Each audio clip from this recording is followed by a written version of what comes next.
আমরা এখন শুরু করব কৃষি বিশ্ববিদ্যালয়ের লেটস স্টার্ট প্রথম চ্যাপ্টার ম্যাট্রিক্স নির্ণায়ক। যদি আমরা ইম্পর্টেন্ট টপিকের দিকে তাকাই, এখানে তুমি দেখবা আমাদের এগ্রিকালচার অ্যানালাইসিস বইটাতে সর্বপ্রকার শর্টকাট দেওয়া আছে। বাট কি আসতেছে প্রথম প্রিভিয়াস ইয়ারের কোশ্চেনে প্রথম যেটা আসছে সেটা হলো যে কর্ণ ম্যাট্রিক্সের অশূন্য উপাদানগুলো যদি সমান হয় তাহলে তাকে কি ম্যাট্রিক্স বলে। অর্থাৎ প্রথমত আমাকে জানতে হবে যে ম্যাট্রিক্সের প্রকারভেদগুলো কি এবং কোন একটা ম্যাট্রিক্সকে যেমন হার্মিশিয়ান ম্যাট্রিক্স বা এই ম্যাট্রিক্স ওই ম্যাট্রিক্স কখন বলবো, ম্যাট্রিক্সের সংজ্ঞা জানতে হবে। দ্বিতীয় যেটা আসে সেটা হলো ম্যাট্রিক্সের যোগ বিয়োগ গুণফল। এখানে তোমাদেরকে ক্যালকুলেটর রিলেটেড দিছে।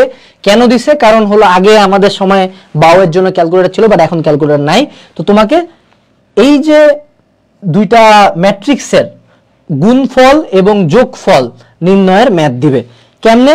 তোমাকে হলো যোগফল বের করতে বলবে অথবা বলবে যোগ করা পসিবল কিনা। আবার আরেকটা টাইপ আছে না গুণ করলে, যে গুণফল কোনটা, আবার বলবে যে এর গুণফলের ক্রম হবে যে এটা 2 into 3 ওটা 3 into 2, দুইটা গুণ করলে কত ক্রমের ম্যাট্রিক্স পাবো। এই টাইপের গুণফলের ম্যাথগুলো কিন্তু খুব ইজিলি করা যায়। তুমি যদি ক্রমের সিস্টেমটা যদি জানো যে আমি যদি 2 into 3 আর 3 into 2 রে গুণ করি, মাঝের দুইজন বাদ, আমি একটা ম্যাট্রিক্স পাবো 2 into 2। আমার অপশনের মধ্যে ধরো একটা ম্যাট্রিক্স দিয়েছে 3 into 1, আরেকটা দিয়েছে 4 into 4, আরেকটা দিয়েছে 3 into 3, আরেকটা দিয়েছে 2 into 2। আমাকে ক্যালকুলেট করতে হবে, আমি নির্দ্বিধায় 2 into 2 দাগাই দিব। ঠিক আছে? তো এরকম আর কি ম্যাট্রিক্সের গুণফলের বেসিকটা শিখে রাখবা এবং আমাদের সুন্দর মতো ম্যাট্রিক্সের যে এই যে যোগফল গুণফলের বেসিকগুলো জানবা।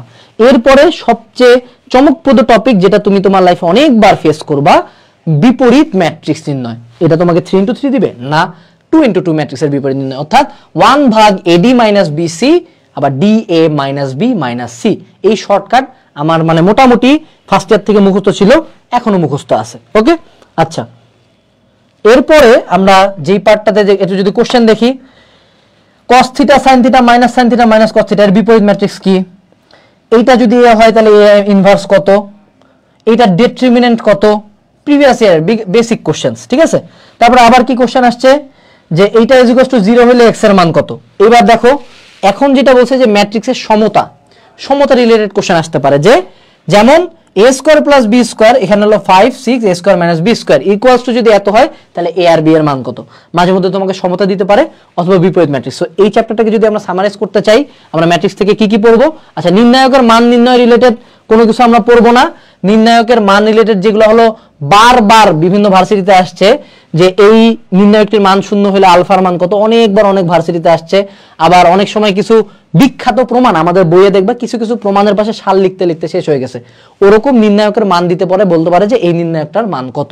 তো যদি আমরা সামারাইজ করি, আমরা ম্যাট্রিক্সের প্রকারভেদ পড়বো, কোনটা কি প্রকারের ম্যাট্রিক্স, আমরা যোগ ও গুণফলের বেসিকগুলো জানবো, আমরা 2 into 2 ম্যাট্রিক্সের বিপরীত ম্যাট্রিক্স সম্বন্ধে জানবো, সেই সাথে আমরা জানবো কি আমরা নির্ণায়কের বেসিক প্রমাণগুলো জানবো, এবং আমরা এই যে ম্যাট্রিক্সের সমতা করে কোনো একটা অজানা রাশি যেগুলো এক্স ওয়াই আলফা এগুলোর মান বের করা জানবো। এরপরে যদি আমরা ভেক্টরের দিকে চলে যাই, ভেক্টরের ক্ষেত্রে আমাদের প্রথম যেটা সেটা হলো ডট গুণফল এবং ক্রস গুণফল।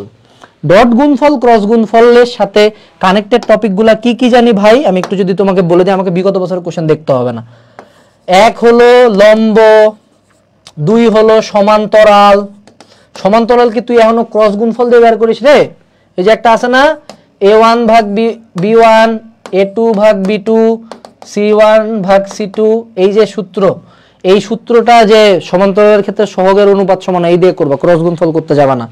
বাট আচ্ছা, ক্রেমারের ম্যাথ লাগবে না, ওগুলো একটু লেংদি হয়ে যায়। এটা কোন পোলারে, এই তোর কি মনে হয় বাউ ভর্তি পরীক্ষার উইদাউট ক্যালকুলেটর এমসিকিউতে তোর ক্রেমারের ম্যাথ দিবে? বাপ রে বাপ, কতটা ভুল ধারণায় থাকলে মানুষের মাথায় এখন এই চিন্তাটা আসে। না, ক্রেমারের ম্যাথও দিবে, গতিবিদ্যার যে বড় বড় প্রমাণগুলো আছে না ওগুলোও দিবে। শালাচ্ছাই। যাক, তো আমাদের হলো ভেক্টরের ডট গুণফল এবং ক্রস গুণফল। লম্ব বের করবে যে এ এর মান কত হলে লম্ব, বি এর মান কত হলে সমান্তরাল, ভেক্টরদের লম্ব না সমান্তরাল। আবার কি আসে, সমতল, যে A dot B cross C এর মান ইকুয়ালস টু 0 হবে। আবার কি আসে মাঝে মধ্যে আসে উপাংশ আর অভিক্ষেপ। ওই যে একটা আছে না, A dot B divided by পরম মান অফ এ, যদি আমি এ বরাবর চাই।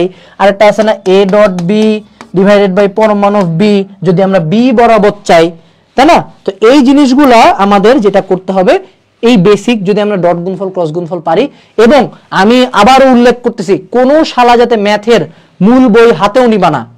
ম্যাথ শর্টকাট, এই যে গাইডের মধ্যে আবার গাইডের না, গাইড দেখা দেখে টায়ার্ড হয়েছে, গাইড খুলবা, এই গাইড অথবা তুমি এতদিন ধরে যদি তুমি জয়কলি পড়ছো, অ্যাসপেক্ট পড়ছো, প্লাস পড়ছো, কিউএনএ পড়ছো, যেটারই পড়ছো শর্টকাট পড়ে যাবা, ঠিক আছে। তো আমাদের দ্বিতীয় ইম্পর্টেন্ট টাইপ হলো, আমরা বলে দিলাম ডট গুণফল ক্রস গুণফল আমাকে ভালো মতো পারতে হবে। বিগত বছরের কোশ্চেন যদি দেখি, এ এর মান কত হইলে পরস্পর লম্ব হবে, অনেক কঠিন ম্যাথ ভাই, খুব কঠিন না, বেসিক। আবার কি আসছে, এই দুইটা হলে এবি ও এসি এর সন্নিহিত বাহু দ্বারা অঙ্কিত সামান্তরিকের ক্ষেত্রফল এবি ক্রস এসি, এই যে সূত্রটা একদম বেসিক, খুব কঠিন কিছু নাই, ঠিক আছে। সমান্তরালের সূত্রটা আরেকটু বলবেন প্লিজ, যে এটা কোশ্চেন করছিস এখনই যা বাসার মধ্যে যে অ্যাডমিশন গাইডটা আছে ম্যাথের, অ্যাডমিশন গাইডে ভেক্টর চ্যাপ্টারটা যা, প্রথমে এই সূত্রটা দেওয়া আছে। মানে কতটা প্যাথেটিক অবস্থা তোমাদের, আমি কেন চেতি জানো, কারণ আমি এই সময় যখন ক্লাসটা নিচ্ছি, এতদিনে তোমাদের আমার চেয়ে ভালো শর্টকাট জানার কথা, বাট তোমাদের স্টিল নাও শর্টকাট গুলা কি এটা তোমরা জানো না, এন্ড ইউ গাইজ এক্সপেক্ট যে তোমরা চান্স পাওয়া।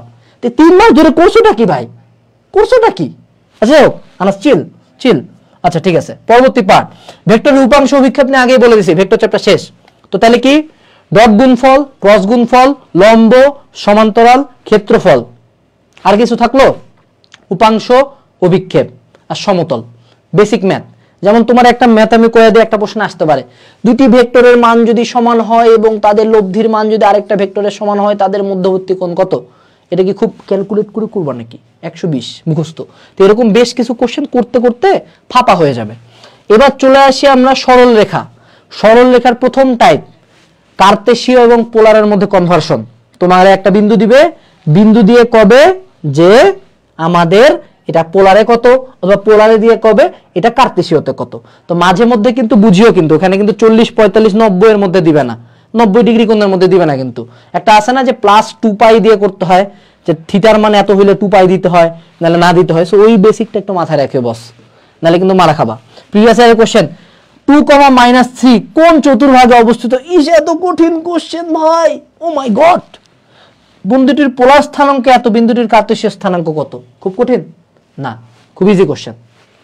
পরবর্তী পার্টে চলে যাই। পোলার ও কার্তেশীয় সমীকরণের মধ্যে পারস্পরিক সমান, মানে পারস্পরিক সম্পর্কের রূপান্তর, এটা শর্টকাট আমাদের বইতে দেওয়া আছে, শর্টকাট তোমরাও জানো। তারপর বলছে কি, r = 4a cosec theta cot theta polar সমীকরণকে কার্তেশীয়তে রূপান্তর করো, এটা বাহুতে আসছে। তো এটা কি, পোলার আর কার্তেশীয় সম্পর্ক যে জানে সেইখানে r এর মান বসায় দিবে, বেসিক ম্যাথ, খুব কঠিন না। 2 লাইন লিখবা, সাইডে ছোট করে। এখানে তোমাদেরকে একটা এক্সট্রা ইনফো দিয়ে দেই। এক্সট্রা ইনফোটা হইলো, রাফ করতে গেলে কোশ্চেন ইউজ করবা। কোনো শালা যদি এটা বলে, আচ্ছা শর্ট সিলেবাসে ভেক্টর নাই, যে শালারা শর্ট সিলেবাস করে লাফাচ্ছ, গুচ্ছতে মারা খায় আক্কেল হয় না রে বেটারা। খুব যে লাফাচ্ছিলি শর্ট সিলেবাস দিবে, গুচ্ছতে তো ভোরে বাস দিয়ে নাই করে দিল। তো পরীক্ষার হলে তুই যা খুলে দেখতেছি, ও মাই গড ফুল সিলেবাস, তুই এখন কি আন্দোলন করবি? আন্দোলন, আপনারা শর্ট সিলেবাস বলছেন, কেন ফুল সিলেবাস দিচ্ছেন? আমি বুঝি না তোমাদের প্রবলেমটা কোথায় ভাই? পড়তেছো পড়ো, সবই পড়ে যায়। তুমি যখন দেখলা যে তোমার আগের দিন মারা খাইলা তোমরা গুচ্ছতে শর্ট সিলেবাস ফুল সিলেবাস করে, মেডিকেলও সেম লেভেলে মারা দিল, বুয়েটও মারা দিল, এখনো শর্ট সিলেবাস ফুল সিলেবাস নিয়ে যাও। মানে 3টা চ্যাপ্টার না পড়লে, মানে 3টা চ্যাপ্টার বাদ দিলে বিশাল, মানে অনেক টাইম সেভ হয়ে যাচ্ছে। ও একদম মানে ওই টাইমে অক্সফোর্ডের ডিগ্রি নিয়ে নেবে, তাই না ব্রো? আচ্ছা, পরবর্তী অন্তর্বিভক্তিকরণ, বহির্বিভক্তিকরণ, এই টাইপটা খুবই ইম্পর্টেন্ট। যেমন x + y = 2 সরলরেখাটাকে কোন বিন্দুতে সমদ্বিখণ্ডিত করে? এই দুই বিন্দু সি দ্বারা যে ত্রিভুজ করে সেটার ভরকেন্দ্র কত? তারপর বলছে এই বিন্দুটার মধ্যে কোন বিন্দুটা এদেরকে 2:3 অনুপাতে অন্তর্বিভক্ত করে, 2:3 আবার অনুপাতে বহির্বিভক্ত করে। অন্তর্বিভক্ত, বেশির বিভক্তর, যেই বহির্বিভক্তর বেসিক শর্টকাটগুলো দেখে যাবা, এখানে শর্টকাট আমাদের দেওয়া আছে, ঠিক আছে। আচ্ছা, ক্যাটাগরি করে দেওয়া আছে। এরপরে যদি আমরা বলি যে আমাদেরকে ক্ষেত্রফল নির্ণয়ের একটা টাইপ আছে, সেটা হলো যে x + y = 2 সরলরেখাটি অক্ষদের সাথে যে ত্রিভুজটি উৎপন্ন করে তার ক্ষেত্রফল কত? যে এগুলো যে ক্ষেত্রফল, 2x + 3y = 16 অক্ষদ্বয় বেষ্টিত এলাকার বর্গ একক ক্ষেত্রফল কত হবে? এই ম্যাথগুলো করার সময় আমি যেটা করতাম, আমি একটা সুন্দর মতো গ্রাফ আর্ট করতাম, কারণ অন্য শর্টকাটের চেয়ে আমার গ্রাফ আর্ট করে এই বাহুগুলোর দৈর্ঘ্য নির্ণয় করাটা ইজি হইতো। বাট তুমি যদি কোনো শর্টকাট ইউজ করে করতে চাও, সেটা সম্পূর্ণ তোমার ব্যাপার। এরপরে চলে আসলো আমাদের সরলরেখা চ্যাপ্টারের সবচেয়ে ইম্পর্টেন্ট টাইপ, সেটা হলো সরল রেখার সমীকরণ। সরলরেখার সমীকরণ নিয়ে আমি কিচ্ছু বলবো না, এইটা তোমাদেরকে অনেক ভাবে দিতে পারে। যেমন একটি সরলরেখা দুই বিন্দুতে যায়, সরলরেখাটির সমীকরণ কত, এই রেখাটির সাথে x y এর সঙ্গে ছেদাংশ কত, এই রেখাটি এত এত বিন্দুতে সমদ্বিখণ্ডিত করে, এই রেখাটার সমীকরণ কত। তারপরে আবার কি আসে যে এই রেখার উপর লম্ব এবং মূল বিন্দুগামী সরলরেখা কত, এই রেখার সাথে সমান্তরাল এবং এই বিন্দুগামী রেখার সমীকরণ কত।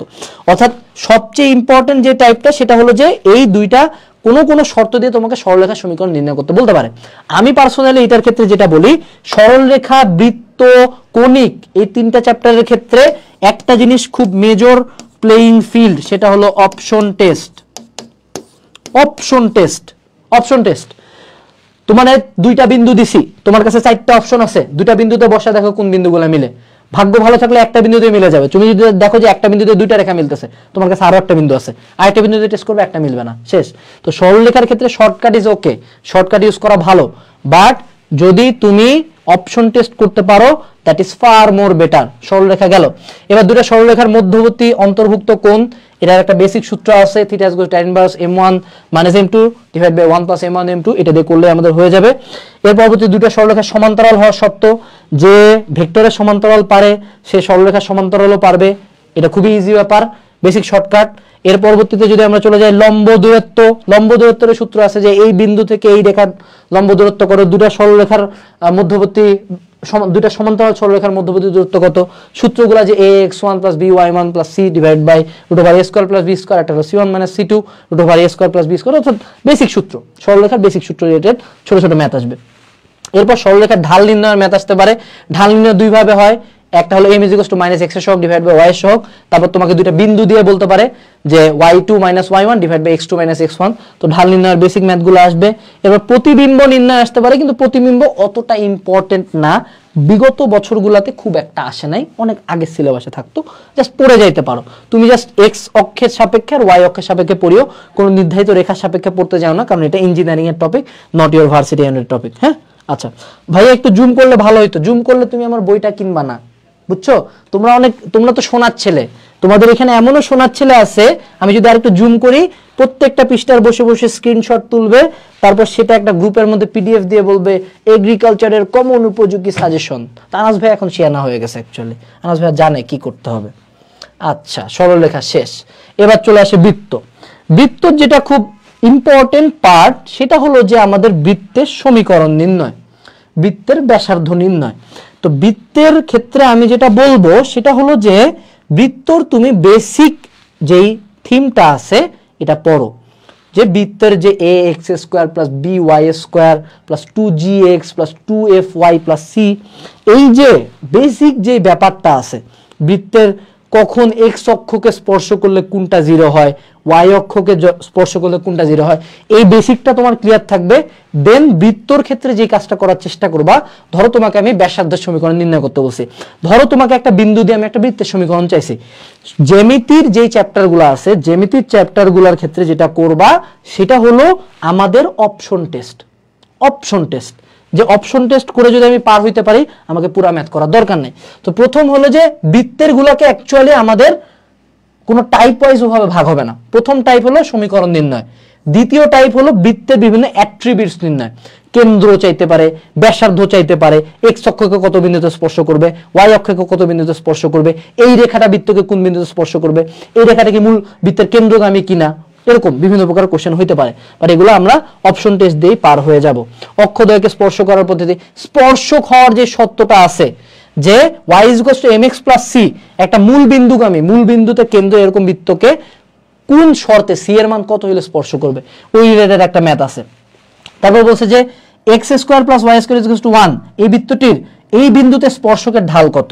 তো এইটা কিন্তু একটা বেসিক সূত্র, যে এই যে x(x1) y(y1) + 2g, 2 তো থাকবে না, g × x + x1 আবার f × y + y1 + c, এই সূত্র দিয়ে কিন্তু আমরা কোন একটা বিন্দুতে স্পর্শকের ঢাল বের করতে পারি। তুমি জ্যামিতির যে চ্যাপ্টারগুলো আছে, জ্যামিতির চ্যাপ্টারগুলো হাতে নিয়ে বসবা যে এর মধ্যে কোন কোন জিনিসপাতি আমি ক্যালকুলেটর ছাড়া করতে পারি, ঠিক আছে? ক্যালকুলেটর ছাড়া কোন কোন জিনিসপাতি আমি করতে পারি, তো ওই জিনিসগুলাই তুমি একটু ফোকাস করবা। এরপরে যদি আমরা পরবর্তী টাইপে চলে যাই, স্পর্শকের সমীকরণ, যেমন বলছে যে একটা টাইপে যে 5,4 বিন্দু থেকে এই বিন্দুতে অঙ্কিত স্পর্শকের সমীকরণ নির্ণয় করো। তুমি চাইলে টিপিক্যাল নিয়মে x(x1) y(y1) দিয়ে করতে পারো, কিন্তু তুমি যদি নিজেকে প্রশ্ন করো ভাই স্পর্শকটা ওই বিন্দুগামী, ওই বিন্দুতে স্পর্শক অবশ্যই মিলবে, দ্যাটস ইট, ডান। আবার সাধারণ জ্যায়ের সমীকরণ, এটাও বেসিক সূত্র, এর বাইরে কোনো কিছু নাই। আমাদের চলে আসলো বিন্যাস সমাবেশ। বিন্যাস সমাবেশের ক্ষেত্রে প্রথম কয়েকটা ইম্পর্টেন্ট টাইপ বলে দেই, যে আমাদের কতগুলা বিন্যাস হবে, NP3 NC3 এগুলো দেওয়া আসে। সো এই যে বিভিন্ন NP সামথিং NC সামথিং এই মান কয়েকটা মুখস্থ রাখবে, অ্যাটলিস্ট 7-8টা, যাতে পরীক্ষা হলে ঠাকাঠাক ম্যাথ করতে পারো। সেই সাথে এখানে আমি কোনো কিছু দেখবো না, আমি জানি একটু পরে কি থাকবে, দল গঠনের ম্যাথ আসবে এবং অক্ষর দ্বারা তোমাকে সংখ্যা গঠন দিতে পারে, কতভাবে অক্ষরটাকে বিন্যাস করতে পারবো, এবং সমাবেশ থেকে দল গঠনটা খুবই গুরুত্বপূর্ণ, দল বিভক্তকরণ গুরুত্বপূর্ণ। বিন্যাস সমাবেশের বেসিকগুলা দেখে যাবা, ঠিক আছে, জাস্ট বেসিকগুলা, বাট আলাদা করে এখানে কোনো খুব একটা শর্টকাট নাই, জাস্ট দল গঠনের একটা শর্টকাট আছে, বাকিগুলো আমরা ইজিলি পারবো। যেমন আমি যদি তোমাকে বলি যে এই যে ধরো একটা ম্যাথ, আমি একটা কথা বলিস 6, 7, 8, 9 দ্বারা 4 অঙ্ক বিশিষ্ট কতগুলি সংখ্যা গঠন করা যাবে? খুব কঠিন ভাই, খুব কঠিন? খুব তো কঠিন না। তো এরকম বেসিক জিনিসপাতি আসতেছে বিন্যাস সমাবেশে। তারপর চলে আসলো ত্রিকোণমিতি। ত্রিকোণমিতির ক্ষেত্রে প্রথম যেটা, সেটা হলো যে ডিগ্রি আর রেডিয়ানের মধ্যে সম্পর্ক দেখবা, ঠিক আছে, ডিগ্রি আর রেডিয়ানের মধ্যে সম্পর্কগুলো দেখবা। তারপরে যদি টাইপের আমি যাই, ত্রিকোণমিতিক ফাংশনের উৎপত্তি আসবে না, বাট তোমাকে বলতে পারে এই যে সাইনের বড় বড় যে মানগুলো 1350, 1 2 3 6 0 এরকম বড় বড় মানগুলোকে যে তোমাদের লাইন ঘুরায় করতে হয় না, তারপর ছোট মান দিয়ে ডিরেক্ট মানটা চলে আসে, এরকম ম্যাথগুলো একটু দেখে যাও। এরপরে যদি আমরা পরবর্তী টাইপে চলে যাই, সংযুক্ত কোণের ত্রিকোণমিতিক অনুপাত। এইখানে ত্রিকোণমিতির ক্ষেত্রে সূত্র মনে রাখা ফরজ, ফরজে আইন, ফরজ মনে রাখতে হবে সূত্র। যেমন সূত্র দেখাই, এই জায়গার ম্যাথগুলাতে এই যে tan 15 এর মান কত, sin 65 cos 65, এইখানকার বেশ কিছু ম্যাথ যেগুলো বিগত বছরে বারবার আসছিল, আমি খুব সুন্দর মতো মুখস্থ করে ফেলছিলাম, খুব সুন্দর মতো। ত্রিকোণমিতির বেশ কিছু প্রমাণ তোমাদের মূল বইতে দেওয়া আছে না, বারবার আসছে tan 65 √25 সামথিং হ্যান ত্যান, আমি বিন্দাস বসে বসে মুখস্থ করছি। এবং তুমি দেখবা যে আমাদের বইতে যে মানে কিছু শর্টকাট দেওয়া থাকে বিভিন্ন অ্যাডমিশন গাইডে, যেমন থিটা দিয়ে যদি কোনো প্রমাণ থাকে, থিটার মান তার আইদার 30 অথবা 60 ধরে, অথবা 90-র কোনো একটা গুণ ধরে, তো সেগুলা দিয়ে আমাদের ম্যাথগুলা ইজি হয়ে যায়। তো ত্রিকোণমিতির ক্ষেত্রে বেশিরভাগ সময় যেগুলো আসে, যেমন ধরো a + b = π/4 হলে tan a + tan b এর মান কত, এটা কিন্তু বইয়ের ম্যাথ, ডিরেক্ট বইয়ের ম্যাথ। এটা যদি তুমি টিপিক্যাল ওয়েতে করতে যাও মারা খাবা। এজন্য ত্রিকোণমিতির ক্ষেত্রে ট্রাই করবা যেগুলো বারবার আসছে সেগুলো উত্তর যতটা মাথায় রাখা যায়, এবং না যদি রাখতে পারো তাহলে এখানে a আর b এর একটা মান তোমাকে ধরে নিয়ে ক্যালকুলেশনটা করতে হবে। তো সেই শর্টকাটগুলো তোমরা একটু শিখে নিবা, ওকে। আচ্ছা, এর পরবর্তীতে আমরা যদি পরবর্তী টাইপে চলে যাই, আননোন যুক্ত রাশির মান নির্ণয়। এখানে দেখো, এখানে বলে দিছে যে কোন আননোন হবে তার মান ধরবা 10, দুইটি কোণ আননোন হলে এমন ভাবে ধরবো যেন সত্যসিদ্ধ হয়, তিনটি কোণ যদি আননোন হয় মান হবে 60, একটি কোণ অনুপাত আননোন হলে মিলিয়ে ধরবো। তো এখানে দেখো sin x × sin x + 30 cos x × sin x + 120 এর মান কত, এখানে কিন্তু আননোন বসাই দিয়ে করতে হবে। এগুলো কিন্তু বিগত বছরে বারবার আসা কিছু কোশ্চেন, এবং এখানে x এর মান কত ধরে করবা এটা তুমি জাস্ট প্র্যাকটিস দিয়ে পারবা। যেমন cos a এর মান 4/5 হলে 1 + tan square a 1 - tan square a, এই জিনিসগুলা, এই যে এই এটার মান কত, এখন এটা কি বিপরীত ত্রিকোণমিতিক সমীকরণ, একটু ব্যাক করো তো। তুমি আগে সুন্দর মতো ত্রিভুজ আট করতা না, ত্রিভুজ আট করে কইতা না যে ভাই এইটা এইটা cos এটা হলো tan এটা, তো সুন্দর মতো tan এর মান বসাই দিয়ে স্কয়ার করে দিলে আমার ম্যাথ শেষ। আবার যদি একটু আগে দেখি, এখানে একটা ইম্পর্টেন্ট টাইপ আমরা বাদ দিয়ে দিছি, ধারার যোগফল, যে n জোড় হলে आंसर হবে π/2, ধারার ভিতরে এত থাকলে π/2 যোগ করবে, যেমন cos square 0, cos square 10, cos square 30, cos square 60, sin square 10, sin square 20, এরকম ধারার যোগফলগুলো একটু করে যাবা, এগুলোরও খুব সুন্দর শর্টকাট আছে, এগুলা একবারই পারবা, ঠিক আছে। আচ্ছা, এরপরে ত্রিকোণমিতির পরে যদি আমি চলে যাই, আমার আর ভালো লাগতেছে না ক্লাস নিতে, আমি নিজেই খুব টায়ার্ড হয়ে গেছি। এরপরে 8 নাম্বার হলো ফাংশন ও ফাংশনের লেখচিত্র। ফাংশন ও ফাংশনের লেখচিত্র আমাকে কিছু দেখতে হবে না, আমি চ্যাপ্টারের কোনো স্লাইডও দেখব না, আমি তোমাকে কয়ে দিচ্ছি। বিপরীত ফাংশন নির্ণয়, ডোমেন ও রেঞ্জ নির্ণয়, শেষ শেষ, আর কিচ্ছু না, আর কিচ্ছু আসবে না চ্যাপ্টার থেকে। তো তুমি এগুলো কোথা থেকে শিখবা, তুমি গাইডের মধ্যে দেখবে বিভিন্ন প্রকার শর্টকাট দেওয়া আছে, ডোমেন রেঞ্জ নির্ণয়ের, বিপরীত ফাংশন নির্ণয়ের। আরেকটা জিনিস শিখবা ফগ আর gof, f of g of x, g of f of x, এই পার্টটা শিখে যাবা, আমাদের ফাংশনের লেখচিত্র শেষ। এটা আমাকে দেখতে হবে না। যেমন দেখ, একটা কোশ্চেন দেখ, f of x = 3 + x, 2x + 1 হলে f of ইনভার্স x = কত, f of ax + b / cx + d, এটা বিপরীত ফাংশন হলো f of ইনভার্স x হলো ax minus ax plus b, আর এখানে হলো cx মাইনাস d, a আর d ইন্টারচেঞ্জ হয় মাইনাস দিয়ে। তো আমার আসলে মাঝে মধ্যে নিজেকে নিয়ে খুব মজা লাগে। এই লাইফটা আটকে গেল নাকি বললাম?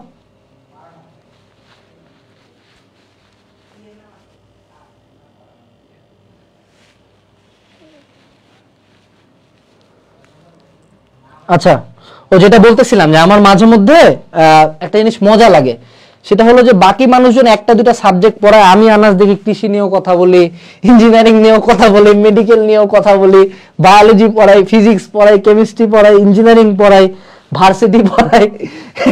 আর বিনোদন, আসলে বিনোদন এরকম ভাইয়া অনলাইনে পাওয়া না রে। আমার মনে হয় অ্যাটলিস্ট যে অনলাইনে এরকম ভাইয়া পাওয়া না, সব পড়াইতে পারে। আমার নিজেরই মাঝে মধ্যে নিজের উপর মনে হয় যে শালা কয়জনের ভাত মারে খাচ্ছি, জোস লাগতেছে। ওকে, নাইস। প্রথম যে টাইপটা, এবার চলে আসলাম আমরা অন্তরীকরণের ক্ষেত্রে। অন্তরীকরণের ক্ষেত্রে সর্বপ্রথম যেটা মানে সবচেয়ে ইম্পর্টেন্ট যে টাইপটা, সেটা হলো লিমিট। লিমিটের ক্ষেত্রে কিছু বেসিক টাইপ, যেমন এই যে একটা আছে না এল হসপিটাল রুল, এল হসপিটাল রুল দিয়ে লিমিটের 90% ম্যাথ হয়ে যায়। এছাড়াও কিছু এক্সট্রা টাইপ আছে যেগুলা তুমি যে কোনো অ্যাডমিশন গাইডের শুরুতেই পাবা। তো লিমিট পার্টটা থেকে তারা অন্তরীকরণে সর্বাধিক কোশ্চেন করে। যেমন cos x - 1 divided by x square এর লিমিট কত, x টেন্ডস টু 0। লাশ হাতে নিয়ে আর কেন বলছে, এল হসপিটাল রুল দিয়ে একবারে হয়ে যায়। আবার x স্কয়ার প্লাস 6x আর 2x স্কয়ার প্লাস 5, এই টাইপটার ক্ষেত্রে কি, এটা আমি 2018 সালে করছি, এখনো খেয়াল আছে যে এই যে যেগুলা বড় ঘাত এই দুইটা রাশির অনুপাত, এটার উত্তর হলো হাফ, তাই না? হাফ না, এটা হাফ। তো সুন্দর মতো এগুলো হলো বেসিক শর্টকাট লিমিটের ক্ষেত্রে। লিমিটের কিছু টাইপ আছে যেগুলো ভর্তি পরীক্ষায় আসে, এবং এল হসপিটাল রুল, এগুলো দুইটাতে এক্সপার্ট হবা তাইলেই হবে, ঠিক আছে? আচ্ছা, এই যে আসাদুজ্জামান তরু, আমরা একটা পোলাকে পায়ে গেছি যে নিজেকে খুব স্যাভেজ মনে করতেছে, আমার চুল নিয়ে কথা বলে। প্রথম কথা হলো আমি কি টাক হয়ে গেছি? আমি চুল ইচ্ছা করে কাটা ফেলাইছি, তার মানে আমার মধ্যে এই পরিমাণে কনফিডেন্স আছে যে আমি একটা টাক মাথা নিয়ে কয়েক হাজার মানুষজনের সামনে দাঁড়াইতে পারি। Point number 1। 2 নাম্বার কথা, যেটা তুমি পারবা না কোনোদিন। 2 নাম্বার কথা, আমার চুল 2 দিন পরে গজায় যাবে। আগের বছরও করছিলাম, এবছরও করছি, 2 দিন পরে গজায় যাবে। এবার 2 দিন পরে তুমি যখন কৃষিতে মারা খাওয়া যাবা, সেটা কিন্তু লাইফে সেকেন্ড টাইম হবে না, একবারই মারা খাবা, এবং এক মারাতেই শেষ। তো আমার চুলের দিকে ফোকাস না করো, পড়াশোনার দিকে ফোকাস করো। ওকে, এবার আমাকে কি বলছে যে বিভিন্ন প্রকার রাশির মান দিবে, ডিওয়াই ডিএক্স মান বের করতে হবে। একদম বেসিক, যেমন d y d x of root over x cube, এটা তুই পারবি না রে। তারপর আবার বলছে কি d y d x of x plus log x, খুব কঠিন ভাই, পারবো না, একদম বেসিক। অর্থাৎ অন্তরীকরণের বেসিক দিয়েই এটা কভার হয়ে যাবে। বেসিক অন্তরীকরণের যে সূত্রগুলো আছে, যে লগ এক্স কে করলে কি হয়, লন এক্স কে করলে কি হয়, x two the power N K করলে কি হয়, এই জিনিসগুলো যদি তুমি জানো, এই পার্টটা তোমার কমপ্লিট হয়ে যাবে। এবং আমরা কি পড়তে বলছি? আমরা লিমিট পড়তে বলছি। এর পরবর্তী পার্টকে বিপরীত বৃত্তীয় ফাংশন, যেমন ddx of sign inverse x, cos inverse x, এগুলো থেকেও তারা দেয়। যেমন তারা বলছে সাইন ইনভার্স কস এক্স এর অন্তরক সহগ কত।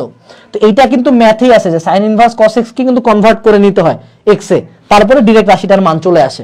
তো এই জিনিসটা তোমরা শিখে যাবা।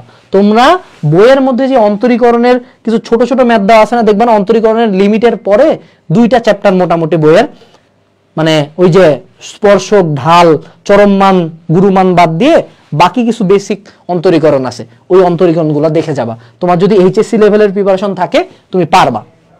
এরপর অব্যক্ত ফাংশন। অব্যক্ত ফাংশন নিয়ে বেশি পেন নিও না, অব্যক্ত ফাংশন অতটা ইম্পর্টেন্ট না, তুমি এখানে কোশ্চেনের সংখ্যা দেখলেই বুঝবা। বাট সর্বাধিক কোশ্চেন কোথা থেকে আসছে ব্রো? এই যে বেসিক অন্তরীকরণগুলো দিছে, যে f of x equal to tan x plus cos x হলে ddx of f of x আর plus f of minus x কত। এটা কি খুব কঠিন না? একবার এক্স দিয়ে করবো, আরেকবার মাইনাস এক্স বসাই দিয়ে করবো, আমার কাম শেষ। এরপরে যদি আমরা বলি পরামিতিক সমীকরণ অন্তরীকরণ, এটা বেশ কয়েকবার আসছে। পরামিতিক সমীকরণ অন্তরীকরণগুলো একটু দেখবে, এখান থেকে বেশ কিছু কোশ্চেন আসছে। অব্যক্ত ফাংশন নিয়ে এত পেন নিবা না, অব্যক্ত ফাংশন থেকে খুব একটা কোশ্চেন আসে নাই। এরপরে যদি আমরা চলে আসি যে n-তম অন্তরক নির্ণয়, n-তম অন্তরক নির্ণয়, এগুলা যদি তুমি একটু খেয়াল করো, বড় বড় অ্যাডমিশন গাইডগুলোতে কিছু ইম্পর্টেন্ট টাইপ দেওয়া থাকে n-তম অন্তরক, যেমন sin of ax plus b 1/x, তারপর ln x, তারপর 1/x। দেখো বাহুতে কিন্তু এটা চলে আসছে, এখানে 1/x এর দিয়ে দিয়েছে, বাহুতে এটা চলে আসছে। তোমরা হাতে গোনা কয়েকটা যদি মুখস্থ রাখতে পারো তাহলে কাম শেষ। বক্ররেখার ঢাল নির্ণয়, এটা আমরা সরলরেখার থিমটা ইউজ করতে পারি, যে আমি যদি সরলরেখাকেও কি যে উল্টাপাল্টা বলতেছি, বক্ররেখার ঢাল নির্ণয়ের ক্ষেত্রে কি বক্ররেখাটাকে বেসিক্যালি সুন্দর মতো আমাদেরকে ডিওয়াই ডিএক্স করে দিতে হবে, কাম শেষ। আবার বক্ররেখার কোন একটা বিন্দুতে স্পর্শকের ঢাল নির্ণয় কি, ওটা অন্তরীকরণ করার পর ওই মানটা বসায় দিতে হয়। তো এরকম কিছু বেসিক সূত্র দিয়ে আমার এই চ্যাপ্টারটা কমপ্লিট। কিন্তু এখানে চলে আসছে আবার গুরুমান লঘুমান। গুরুমান লঘুমান থেকেও আমাদের বেশ কিছু ম্যাথ আসছে। যেমন একটা ম্যাথ দেখি 5 + 3x - x স্কয়ারের সর্বোচ্চ মান কত। এটাকে আমি কি করতাম, এটার একটা আমার নিজস্ব শর্টকাট ছিল যে এটাকে dy/dx করে 0 করে ওই মানটা এখানে বসাই দেব, সেটা হয়ে যাবে। এখন মাঝে মধ্যে কোশ্চেন আছে যে এটা ওই বিন্দুতে গুরুমান হবে নাকি কোন বিন্দুতে লঘুমান হবে। যেমন একটা কোশ্চেন আছে সম্ভবত উত্তর 25/4 if I am not wrong, 18 সালের দিকে উত্তরটা মুখস্থ করেছিলাম 25/4। তো এই কোশ্চেনটা ভুল হইতে পারে, আমার মানটা মনে রাখতে ভুল হইতে পারে, বাট তুমি চিন্তা করো যে কতবার এই ম্যাথটা করছি যে আমার মনে হয়েছে গুরুমান লঘুমান রিলেটেড কোনো ম্যাথ আসলে এটার উত্তর 25/4। এই যে যেমন দেখ 11/4, 11/4, 29/4, /4টা যে থাকে করতে করতে মুখস্থ হয়ে গেছিল। তো তোমার এই লেভেলের ডেডিকেশন লাগবে। চলে আসলাম যোগজীকরণ। যোগজীকরণের ক্ষেত্রে তোমার যেটা আসবে সেটা হলো যে যোগজীকরণের ক্ষেত্রে তোমার 2 থেকে 3টা ম্যাথ আসবে, 2 থেকে 3টা। তো একটা তোমার ক্ষেত্রফল রিলেটেড ম্যাথ আসবেই, যেটা তোমার বেসিক সূত্র মুখস্থ রাখলে হবে। আর বাকি যোগজীকরণ যেগুলো সেগুলো হলো যোগজীকরণের টাইপ। কিন্তু আমার মতে যোগজীকরণ ব্যাপারটা একটু ক্রিটিক্যাল, ঠিক আছে? ক্রিটিক্যাল ব্যাপারটা কেন? কারণ যোগজীকরণটা অন্তরীকরণের চেয়ে একটু টাফ। সো যোগজীকরণের তোমাকে 50টা টাইপ মুখস্থ করতে হবে না। আমার সাজেশন হলো পার্সোনালি আমাদের এগ্রিকালচার অ্যানালাইসিস বইতে যে কয়টা টাইপ দেওয়া আছে সেই কয়টা টাইপের তুমি যোগজীকরণ করে যাবা, এর বাইরে কোনো কিছু করবা না এবং ট্রাই করবা যতটা মনে রাখা যায়। কারণ এখন তুমি যদি যোগজীকরণ প্রত্যেকটা টাইপ ধরে ধরে ইউভি হ্যান ত্যান ধরে কোনো ভাইয়ার ক্লাস ধরে ডিটেলস করতে চাও তাহলে কিন্তু তুমি পাগল হয়ে যাবা। তো যোগজীকরণ আমাদের পার্ট শেষ। যোগজীকরণের ক্ষেত্রে আমার সাজেশন তোমার প্রতি থাকবে, সেটা হলো যোগজীকরণের এই প্রিভিয়াস ইয়ারের কোশ্চেনে যে কয়টা টাইপ দেওয়া আছে সেই কয়েকটা টাইপ করলে আমাদের শেষ। ওহ ফাক। আচ্ছা, আমরা এখন উচ্চতর গণিত দ্বিতীয় পত্রে চলে আসছি। আল্লাহ গো শক্তি দাও। পরবর্তী পার্টে চলে যাই। মানুষজন 8 ঘন্টা ক্লাস নেয় কেমনে রে? 8 ঘন্টা কেমনে ক্লাস নেয়? আচ্ছা, অ্যাম্বাসেডর নিয়োগের ফলাফলটা কবে আসবে? এই দিব রে পোলা, তুই এত পাগল হয়েছিস কেন? তুই অ্যাম্বাসেডর হলে তোকে 1 পয়সাও দিব না রে। অ্যাম্বাসেডর নিচি পোস্টে রিঅ্যাক্ট দেওয়ার জন্য, এটা হলো বাস্তবতা। তো অ্যাম্বাসেডরের রেজাল্ট দিব, আমি এতটা অনেস্ট, তারপরেও মানুষজন আমাকে কেন পছন্দ করে না? যাই হোক, দুঃখ। পরবর্তী পার্টে চলে যাই। আমরা যদি প্রথম যেই চ্যাপ্টারটা বাস্তব সংখ্যা এবং অসমতার যে চ্যাপ্টারটা আছে, এখানে আমি একটা টপিকের নাম বলবো, সেটা হলো পরম মান বিশিষ্ট অসমতা। বেসিক অসমতা থেকে পরম মানে নেওয়া, পরম মান থেকে বেসিকে নেওয়া, এই টাইপটা করে যাবা, তাহলে তোমার এই পার্টটা কমপ্লিট। তারপর বাস্তব সংখ্যার কিছু ধর্ম পড়বা, যে মূলদ অমূলদ, কোনটা পূর্ণপণিক কোনটা অপূর্ণপণিক। আচ্ছা, এরপরে যোগাশ্রয়ী প্রোগ্রাম। যোগাশ্রয়ী প্রোগ্রাম নিয়ে আমি তোমাকে বলে দেই, যোগাশ্রয়ী প্রোগ্রামের শর্টকাট একটা, যে দুটো সরলরেখা দিবে সেটার ছেদবিন্দু বের করে ছেদবিন্দু দিয়ে জিনিসটা মানে করলেই হইলো। বাট যোগাশ্রয়ী প্রোগ্রামের ম্যাথটা হলো মনে রাখবা এমন একটা ম্যাথ, এটা হলো স্টপার ম্যাথ। যোগাশ্রয়ী প্রোগ্রাম তুমি 5 মিনিটে করে কত মার্ক পাবা জানি? 1 মার্ক। ওই 5 মিনিটে তোমার কয়টা এমসিকিউ করা পসিবল? 5টা। ওখানে কত পাইতা? 5 মার্ক। তুমি তাহলে যোগাশ্রয়ী প্রোগ্রাম নিয়ে পাগল হবা কেন? পাগল হবা না। আচ্ছা, এরপর চলে আসি আমরা যোগাশ্রয়ী প্রোগ্রামের পরে জটিল সংখ্যা। জটিল সংখ্যার ক্ষেত্রে যেটা মনে রাখবা সেটা হলো তোমাকে মডুলাস এবং আর্গুমেন্ট। যে সরলরেখার পোলার এবং কার্তেশীয় স্থানাঙ্কের কনভার্ট পারে সে জটিল সংখ্যার মডুলাস আর্গুমেন্ট নির্ণয় করতে পারে। That's it.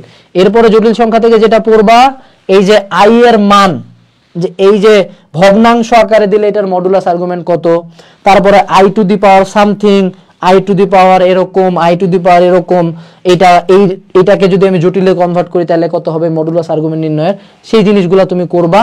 মডুলাস আর্গুমেন্টটা সবচেয়ে গুরুত্বপূর্ণ যোগযোগের ক্ষেত্রে। এরপরে চলে আসলো বর্গমূল। বর্গমূল নির্ণয়ের ক্ষেত্রে আমি যেটা করতাম, তুমি দেখবা বিভিন্ন অ্যাডমিশন গাইডে বর্গমূল, চতুর্থমূল, ষষ্ঠমূল এগুলার কিছু শর্টকাট দেওয়া আছে, সেই শর্টকাটগুলো মুখস্থ করবা, ওগুলাতে বসাইলে তোমার ম্যাথ হয়ে যায়। কখনো টিপিক্যাল ওয়েতে করতে যাবা না, মারা খাবা। এরপরে যদি চলে আসি এককের ঘনমূল সংক্রান্ত, ওমেগা রিলেটেড অনেক ম্যাথ আসে। যেমন তোমাকে কি দিছে 1 + omega - omega square, omega + omega square - 1, omega square + 1 - omega, এটার মান কত? খুব কঠিন না, এটা বইয়ের ম্যাথ।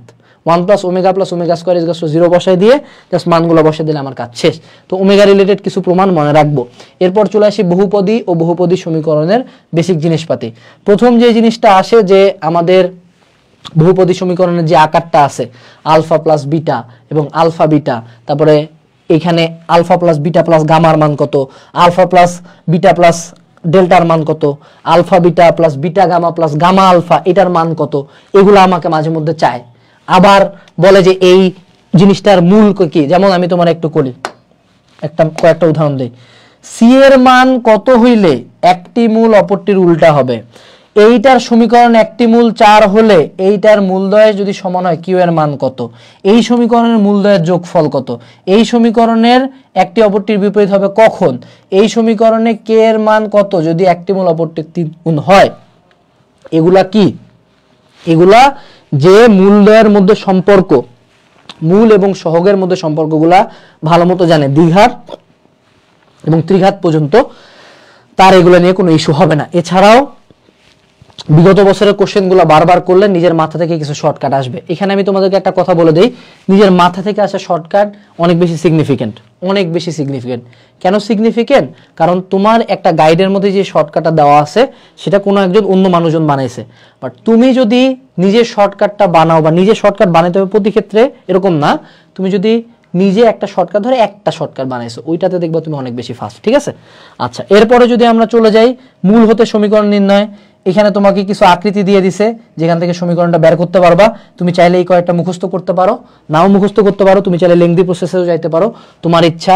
এরপরে তোমাকে যেটা বলতে পারে সেটা হলো সমীকরণ হতে সমীকরণ নির্ণয়। এটা বড় নেশাখোর একটা টাইটেল হয়ে গেছে, বাট সমীকরণ থেকে সমীকরণ নির্ণয়ের উদাহরণ দেই। যেমন আমাকে বলছে যে x square minus 7x plus 12 এর মূলদ্বয় আলফা বিটা হলে আলফা প্লাস বিটা এবং আলফা বিটা মূল বিশিষ্ট সমীকরণ কি?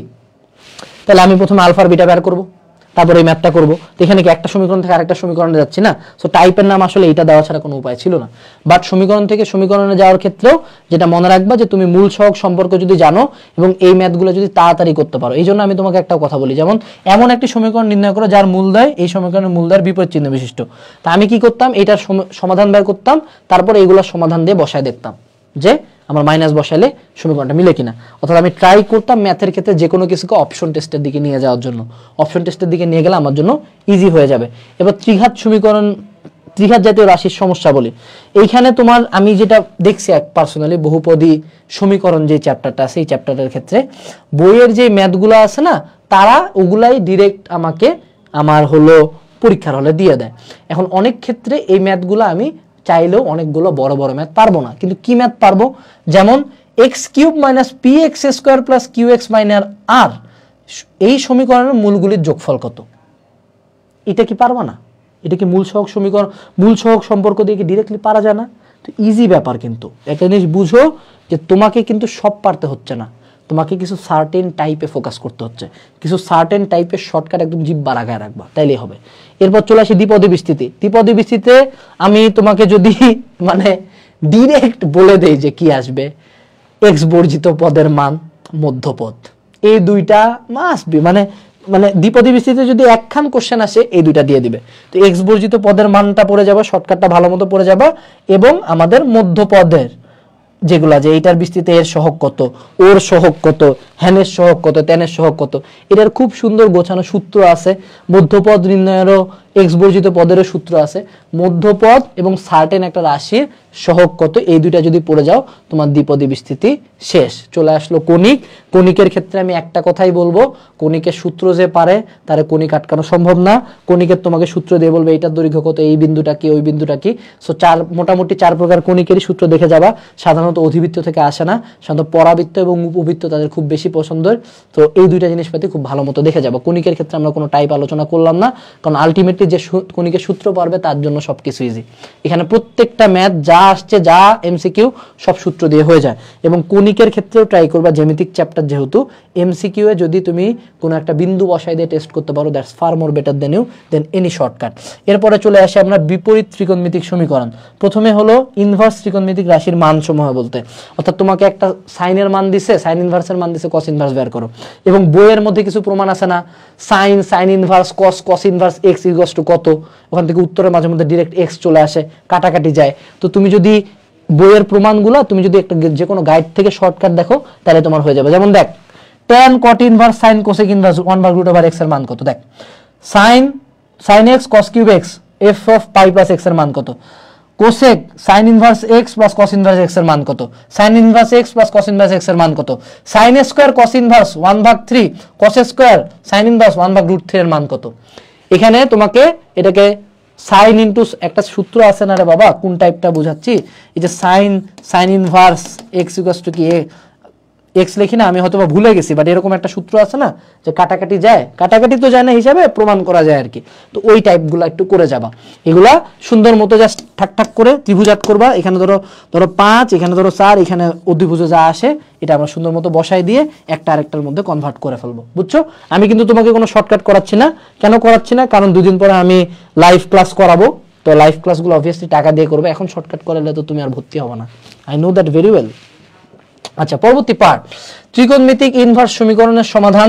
এই যে এইটাকে তোমাকে সমাধান করতে বলতে পারে যে এক্স এর মান কত। সো যে কনভার্সনগুলো জানে, যেমন সাইন ইনভার্স 2x এর একটা সূত্র আছে, কস ইনভার্স 2x এর একটা সূত্র আছে, ওগুলো দিয়ে তুমি বেসিক ম্যাথ করে ফেলবা। এবং তারপরে কিছু ম্যাথ আছে না, tan inverse 6 plus tan inverse 7/5 এর মান, অর্থাৎ sign inverse x plus sign inverse y এর সূত্র, cos inverse x plus cos inverse y এর সূত্র, sign inverse x plus tan inverse x plus tan inverse y এর সূত্র। তো এই সূত্রগুলো তোমরা ভালো মতো পড়বা। এরপরে একটা সূত্র আছে না যে sign inverse twice x, cos inverse twice x এবং tan ইনভার্স টুয়াইস এক্স এর মধ্যে একটা সম্পর্ক স্থাপন করে, ওই সম্পর্কটাও পড়ে যাবা, ঠিক আছে? আচ্ছা, এরপরে তোমরা যেটা করবা সেটা হলো সমীকরণের সাধারণ সমাধান নির্ণয়। সাধারণ সমাধানের ক্ষেত্রে আমি যেটা পার্সোনালি সাজেস্ট করি, এই ম্যাথগুলো অনেক বড় হয়, বেশিরভাগ ক্ষেত্রে টাইম থাকে না। যদি পারো n এর মান 1 বসাবা, তারপর n এর মানটা যে 1টা আসবে সেই 1টা যে মানটা আসবে সেই মানটা রাশিতে বসায় দেখবা যে মিলে কিনা। আলিফ Hossain, physics second paper touch করবেন চলতরিৎ প্লিজ। আমরা আগের দিন লাইভ ক্লাস করছি, একটু প্রিভিয়াসে ব্যাক যাও, চলতরিতে বলে দিছি কি কি আসবে। এরপর চলে আসি স্থিতিবিদ্যা গতিবিদ্যা। এই দুইটা চ্যাপ্টার আমি দেখবো না, আমি তোমাকে ডিরেক্ট বলে দিই স্থিতিবিদ্যা গতিবিদ্যা কি আসবে। স্থিতিবিদ্যা গতিবিদ্যার ক্ষেত্রে প্রথম যেটা করবা সেটা হলো তোমার ভেক্টর চ্যাপ্টারটা যে পারে সে এই স্থিতিবিদ্যা পার হয়ে যাবে। কিন্তু স্থিতিবিদ্যার যে ক্রিটিক্যাল কিছু ম্যাথ আছে না বইয়ের মধ্যে, এই পাশে ওই পাশে সাম্যরেখা থেকে কত দূরে ডানে বামে হবে, ওই ম্যাথগুলো যেগুলো বিগত বছরে বারবার বোর্ডে আসছে, সেই ম্যাথ 1-2টা করে যাইতে পারো। ম্যাথমেটিক্যাল ম্যাথ করবা, প্রমাণ করবা না। আই রিপিট, প্রমাণ করবা না, ম্যাথমেটিক্যাল ম্যাথ করবা। অর্থাৎ যে সমান্তরাল বলের কিছু ম্যাথ আছে না, ম্যাথ, তারপর এই যে সামান্তরিক সূত্রে কিছু ম্যাথ আছে না, ম্যাথ করবা, প্রমাণ আসবে না তোমার। এবং গতিবিদ্যা তোমার আলাদা করে, মানে ম্যাথের গতিবিদ্যাকে কাউন্টি নেওয়ার দরকার নাই। ম্যাথের গতিবিদ্যা ইজ ফিজিক্সের গতিবিদ্যা। ফিজিক্সের গতিবিদ্যা যে পারবে সে ম্যাথের গতিবিদ্যা পারবে। কেন? কারণ এখানে তোমার কোনো প্রমাণ আসবে না, এখানে আসবে তোমার ম্যাথ। ওকে, এইটা আমি কোনো কিছু বললামই না, তুমি কোশ্চেন দেখলেই বুঝবা। যে দেখো একটা জিনিস দেখ, একটা কোশ্চেন পড়ি। ভূমির সাথে 90 ডিগ্রি কোণে ইউ বেগে নিক্ষিপ্ত কোনো প্রক্ষেপের সর্বাধিক উচ্চতা কত? একটি বৈমানিক এত মিটার উপর দিয়ে এত কিলোমিটার বেগে উড়ে যাওয়ার সময় একটি বোমা ফেলে। বোমা যে বস্তুতে আঘাত করতে চায় তার আনুভূমিক দূরত্ব কত? একটি রাইফেলের পাল্লা এত মিটার, চন্দ্রের মধ্যাকর্ষণ শক্তি পৃথিবীর মধ্যাকর্ষণ শক্তি এত হলে সেই রাইফেলের পাল্লা চন্দ্রে কত হবে? একটি কোণা এত মিটার উঁচু থেকে কোন স্থান থেকে আনুভূমিকভাবে নিক্ষেপ করা হলো, 30 সেকেন্ড পরে ভূমিতে পড়বে, টি এর মান কত হবে? এগুলা কি ফিজিক্সের ক্লাস দিয়ে কভার হয় না ভাই? করতে হয়। তার মানে গণিতের গতিবিদ্যা এমন কোন টিপিক্যাল টাফ পার্ট না। এবার চলে আসি বিস্তার পরিমাপ ও সম্ভাবনা। বিস্তার পরিমাপের ক্ষেত্রে, বিস্তার পরিমাপের যদি কিচ্ছু না পড়ো, এই ভেদাঙ্ক পার্টটা পড়ে যাবা। ভেদাঙ্ক নিয়ে টিচারদের রিসেন্টলি খুব বেশি ফ্যান্টাসি, সো এটা পড়বা। ছক্কা মুদ্রা পড়ে যাবা, তাসের কি কি তাস থাকে সেটা পড়ে যাবা। তুমি দেখবা সুন্দর সূত্র দেওয়া আছে ছক্কা এবং মুদ্রার ক্ষেত্রে। এবং সম্ভাবনার ক্ষেত্রে যেটা সবচেয়ে বেশি আসে, বল উঠাউঠি। তো এটার অ্যাকচুয়ালি কোনো মানে শর্টকাট নাই। লাইভ মাঝে মাঝে আটকাইতেই পারে ভাই, লাইভ আটকাবে না, লাইভ আটকাইতেই পারে, এমন তো কোনো মানে সিস্টেম আমরা করি নাই। সো বল উঠাউটির যে কোন বল কতটুকু কি, ওই বল উঠাউটির ম্যাথগুলো দেখে যাবা, তাইলেই তোমার কাম শেষ। যদিও এখান থেকে খুব বেশি ম্যাথ আমাদের আসে নাই বল উঠাউটি থেকে, বাট তারপরও আমরা বল উঠাউটির ম্যাথ দেখে যাব। এখান দিয়েই আমাদের ম্যাথও কমপ্লিটলি শেষ হয়ে গেল। অর্থাৎ বিস্তার পরিমাপ ও সম্ভাবনা থেকে আমরা ভেদাঙ্ক পার্টটা খুব ভালো মতো পড়বো, ভেদাঙ্ক নির্ণয়ের। এরপরে আমরা ছক্কা মুদ্রা নিক্ষেপ করবো এবং তাসের সংখ্যাগুলো মনে রাখবো, তাহলে তাসের ম্যাথও করতে পারবো। সেই সাথে আমরা বল উঠাউঠির যে একটা বল উঠাইলে কি, এক কালার উঠাইলে পরের কালার কি, বইয়ের ম্যাথগুলো করলে ইনাফ। যার বেসিক ঠিক আছে সে বাকিগুলো পারবে। তো মুদ্রা কথা হলো, একটা জিনিস তুমি যদি আমার দিকে তাকায় দেখো, আমি 2018 সালের পরে হয়তো আজকে প্রথমবার এই কোশ্চেনগুলো নিয়ে বসছি, বাট তার পরবর্তীতে স্টিল না আমার মেমোরিতে অনেক কিছু ফ্রেশ আছে। এটার একটাই রিজন, সেটা হলো যে আমি কোশ্চেন অ্যানালাইসিস করে করে পড়তাম। আমি খুব ভালো স্টুডেন্ট ছিলাম না, বাট আমার স্ট্র্যাটেজি ছিল আমি সব পড়বো, বাট কোশ্চেন অ্যানালাইসিস করে যেগুলো ইম্পর্টেন্ট টাইপ সেগুলোতে আমাকে পৃথিবীর কেউ ঠকাইতে পারবে না, আল্লাহ বাদে। সো এই বিলিফটা নিয়ে আগাও, এরকম অ্যানালাইসিস করে করে পড়ো, সবই পড়ো, কিন্তু ওই পার্টগুলোতে বেশি ফোকাস করো। এবং আমাদের যে এগ্রিকালচারের প্রিপারেশন বা কৃষি বিশ্ববিদ্যালয়ের প্রিপারেশন কোর্সটা আছে, কোর্সটাতে এনরোল করে ফেলো ভিডিও ডেসক্রিপশনের সাথে। সেই সাথে তুমি চাইলে এরকম যদি তুমি অ্যানালাইসিস আরও বেশি পছন্দ করো, এই বইটা কিনতে পারো, কিউএন এগ্রিকালচার অ্যানালাইসিস। এটার ইবুক বা প্রিন্টেড কপি আছে। এবং তুমি যদি চাও যে এখানে যেই টাইপগুলোর নাম আমি বললাম, সে টাইপগুলোর নাম না বলে কেউ তোমাকে টাইপগুলো ডিরেক্ট শর্টকাটও করায় দিবে, তুমি তাহলে আমাদের এগ্রিকালচার কোর্সে এনরোল করতে পারো। সবাইকে অনেক অনেক ধন্যবাদ। অনেকদিন পরে একটা না অনেকক্ষণ ধরে ক্লাস নিলাম, আমার অনেক কষ্ট হয়েছে, বাট আমার এই কষ্টটা কিছুই না যদি তুমি চান্স পেয়ে যাও। Best of luck everyone, tata.